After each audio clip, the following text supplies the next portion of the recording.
well, and after telling Thomas he didn't leave flowers for Jean either, they check the security cameras and find a person wearing the same hoodie as Raya.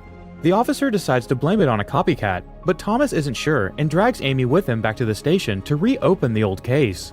They never looked at the clues closely because with Raya dead, the case was closed, but now it's time to put the puzzle pieces together.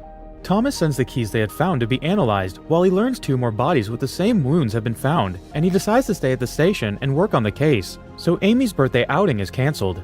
They can't find any connection among all the victims, but Thomas begins to worry when he realizes the copycat has an injured hand like Raya, yet they never made that detail public.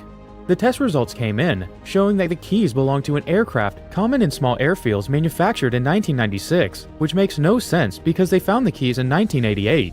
Only one airfield in the area has that kind of plane, so Thomas leaves Amy with an officer to go check it out. On his way out though, he bumps into Dr. Rao, who points out that the case had some coincidences with his studies. The murders match a specific lunar purge known as a blood moon, which is theorized to open a bridge into time travel, but Thomas and Maddox don't take him seriously.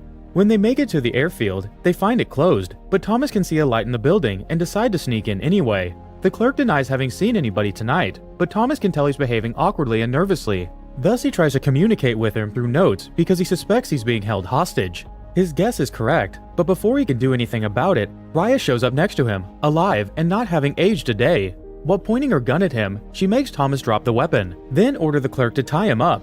With the clerk between him and Raya as cover, Thomas takes the chance to take out his phone and call Maddox so he can hear what's going on before he's tied up to the chair. Next, Raya asks for plane keys, and when the clerk goes to grab them, he takes out his own weapon to defend himself, except Raya is quick to act and knocks him out to grab the weapon for herself. Suddenly, she's startled by Maddox showing up behind her and she accidentally shoots him, killing him without meaning to, which explains